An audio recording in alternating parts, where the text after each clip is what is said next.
Oh, hey there. Well, it's time for SEMA again. I'm stitching up the seats for our 66 Corvette, and pretty excited about this. I worked out my final details over the weekend and got all the carpet done, and we've got, I guess, like 5 days left. I gotta be there on Saturday. So right now it's Monday. I guess I fired up the car on its juice. I say fired up, but I was testing electrical this weekend, so I got that going. Stereo system actually works. That's kind of a cool thing. The ECU fires up and works. The race pack, of course, is controlling all that. That works. So got all that wrapped up, and Jake is getting the oil pan on, all the new goodies we got powder coated, and he's finishing up all the brake lines so we can bleed the brakes. So everything's coming to a head pretty quickly.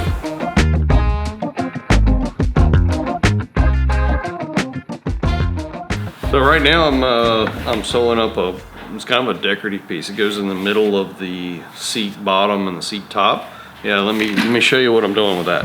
I got Jenna down here last night, Sunday night. That's what I was doing, and I got her down here. We talked about what I wanted to do, and she loved it. And actually, I have black stitching in here, which I did just because I had it in the machine. I was planning on putting brown stitching in it. She's like, "Oh no, leave the black stitching." So this morning I actually finished up and made a final deal here. But this is our mock-up for what we're going to do in the seats. And I kind of got this design.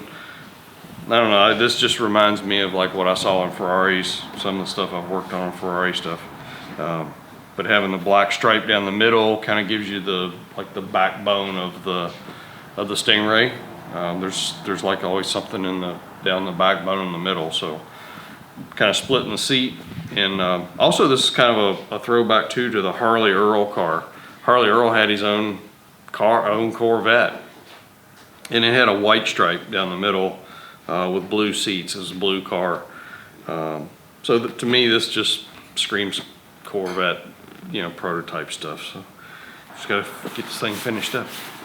So on Friday, I asked a special favor from our powder coater, Americoat, down the street, and because I came up with kind of a last minute deal. I think in my previous video I was talking about how I was going to paint the tops of the valve covers and stuff. Well, this is what I was talking about, how things evolve, and I see things, and it just gives me feelings and ideas of what to do. So in keeping in our black base with all the jewelry on top of it, it worked out really well. I got the valve covers and the air cleaner black wrinkle finished, and the wrinkle actually didn't wrinkle up as much as I've seen on other stuff. So but it gave it a nice texture. It's actually, I really like this. I like this a lot better.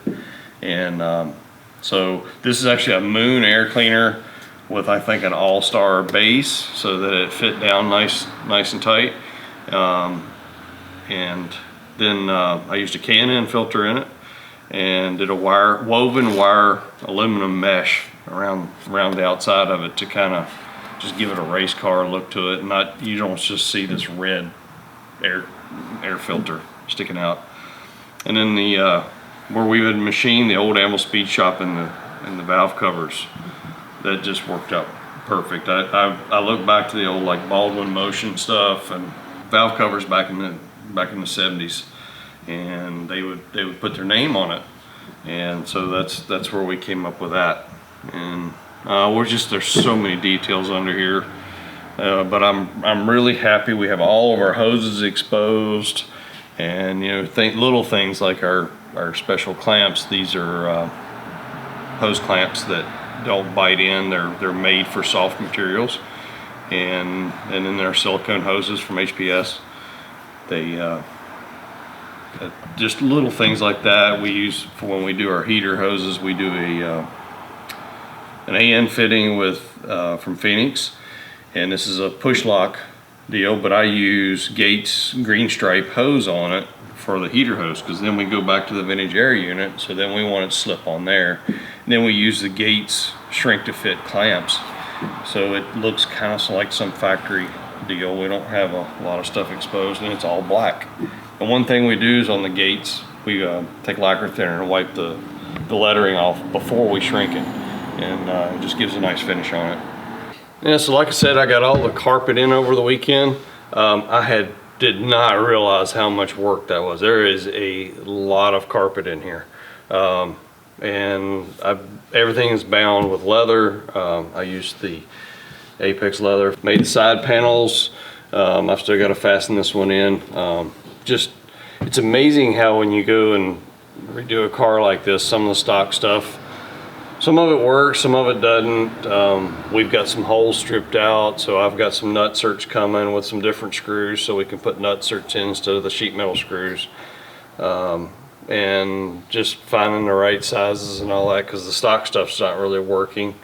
And not without putting the whole car together and then taking it back apart again to know where all those holes are. I've done that on some restoration jobs before that were really expensive, and so you gotta figure it out as you go. And so I've got some screws and nut certs coming to fix all that so we can get the trim up around the back window. But yeah, I got all this carpet done. It's a really tight-knit German loop carpet, and it's really stiff. And it just gives a nice European look to it. Really happy with that. Jake cut out all these wood panels for me, and so we've got a nice little hatch. We've got we call it fuzzy stuff inside here, because it's a trunk liner, and so I've lined all the inside with that. There was a ton of work in there to do that. And then we got plywood going back, and then behind here we've got all of our amplifier and subwoofer, and everything's all sound deadening with the DEI boom mat, and we got the carpet jute underneath the carpet. And yeah, so we got a Kenwood stereo system. I like to just buy a system that's like all together in one thing. So we got 6.5 speakers in the rear, we got some 3.5s up front in the stock location, and then a 10-inch subwoofer, and that works with the Kenwood Acceleron system. So it all matches, and just the sound is incredible.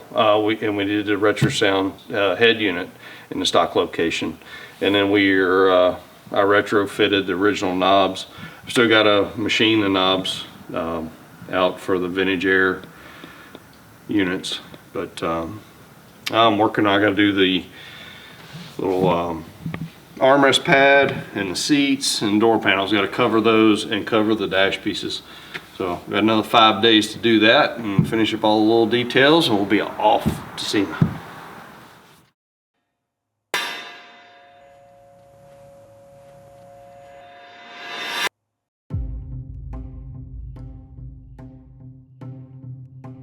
I'm gonna go for it.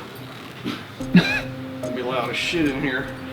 Yeah, so this is the difficult part, is starting it, and it's a flat tappet cam with the EFI. We're not used to that.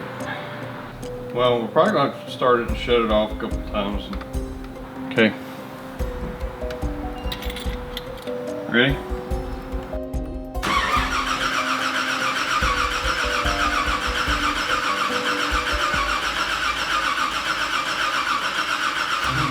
Get time light flash.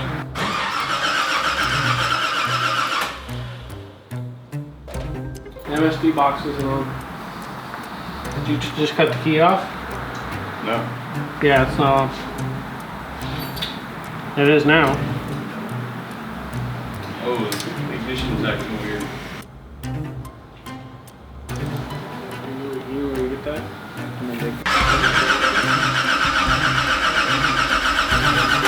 No sparky. Wait a minute, yeah, let me see here. Okay, I have no RPM signal, so distributor. Ready? Yeah. I should scared of that. He's like, oh shit. I think it works. Let me hook the spark plug up.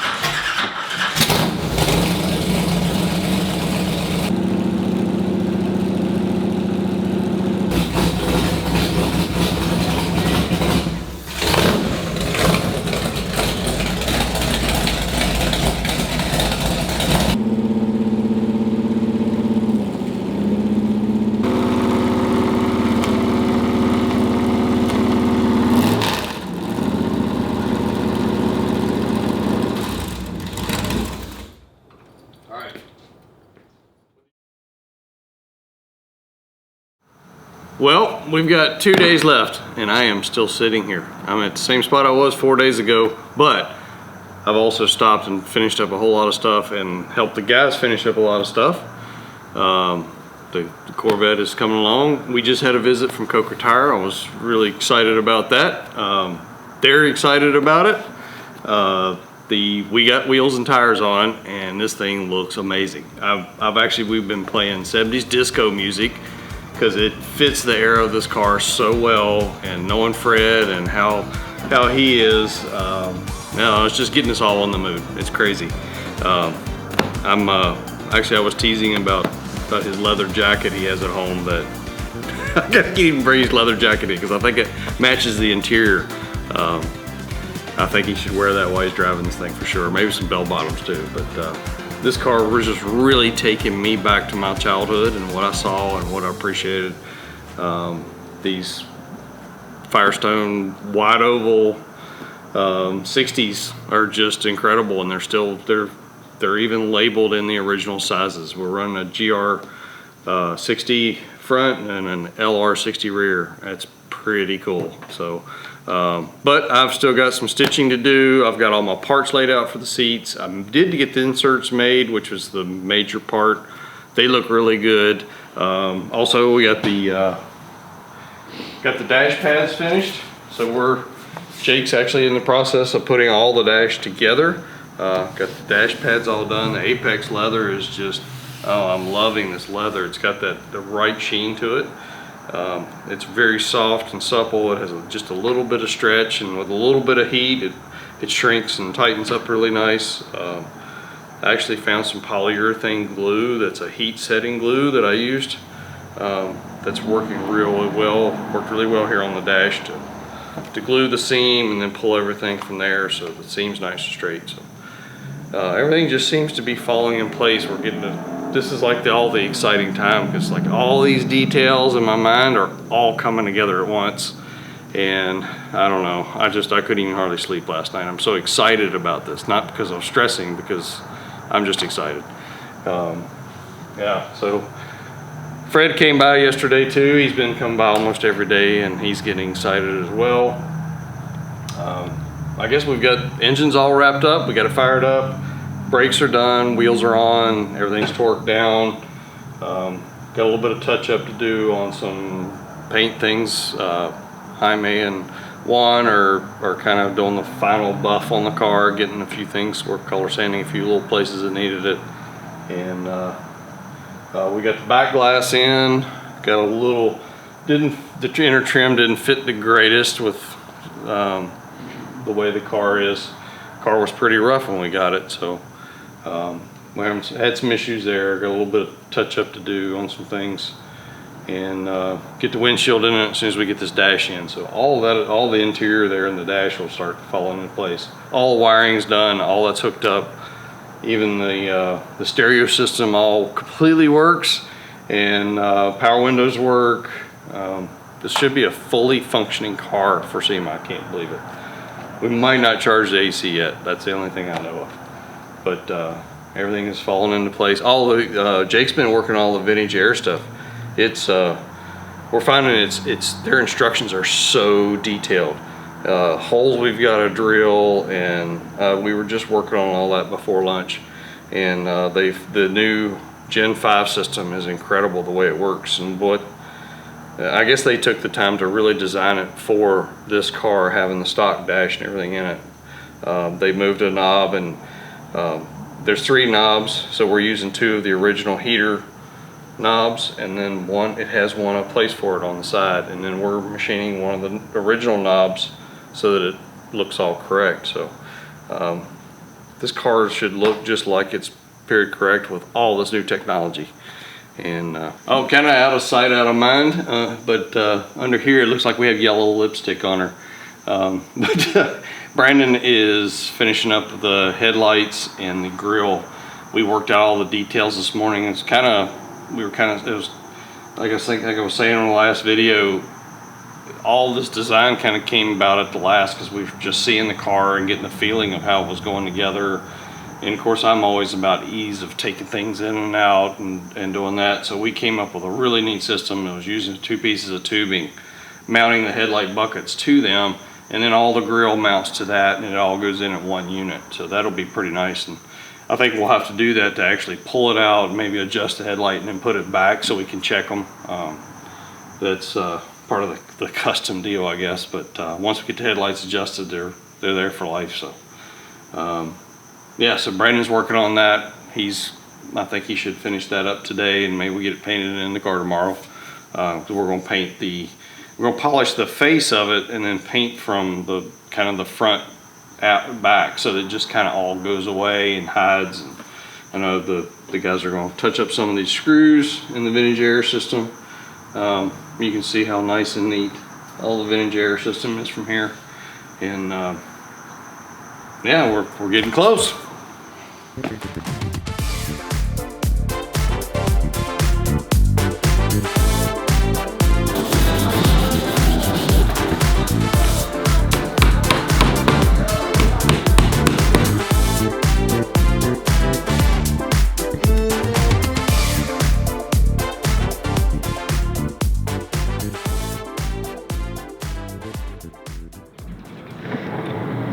Guess where we are? We are at SEMA 2025.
Worked all night. Jake and I stayed and worked all night long, and we wrapped the car up, got all the interior done, and we test drove it again just like we did last year.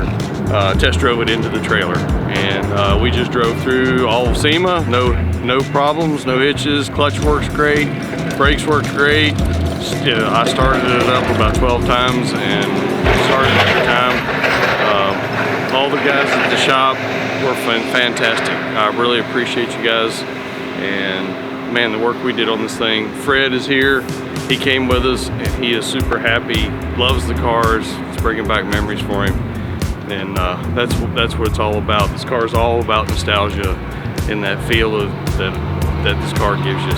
So a couple of things we worked on at the last minute was all the interior, and also this grill down here. I couldn't make up my mind of exactly what we wanted, and Brandon and Matt were working on that. Jake and I were working on the interior, and Juan and Jaime were getting all the touch-ups done on all the paint, and now here we are. So come out to see it at SEMA, because we're outside in a great spot. I was actually really hesitant about whether we should be inside or outside, and we didn't know where we're going to be, and I'm actually really excited it's outside because it shows off this paint. It's just, yeah, it is really looking great. So, yeah, we're outside near the monorail and the main entrance, like where we were last year. We were right at the main entrance. So watch for our other videos. We're going to definitely have one on the grill, but watch for other videos we have coming up. We got a lot of footage of all the stuff that we did. So just stay tuned, check us out. Be sure to like and subscribe. Yeah, we're here. Look at that, would ya?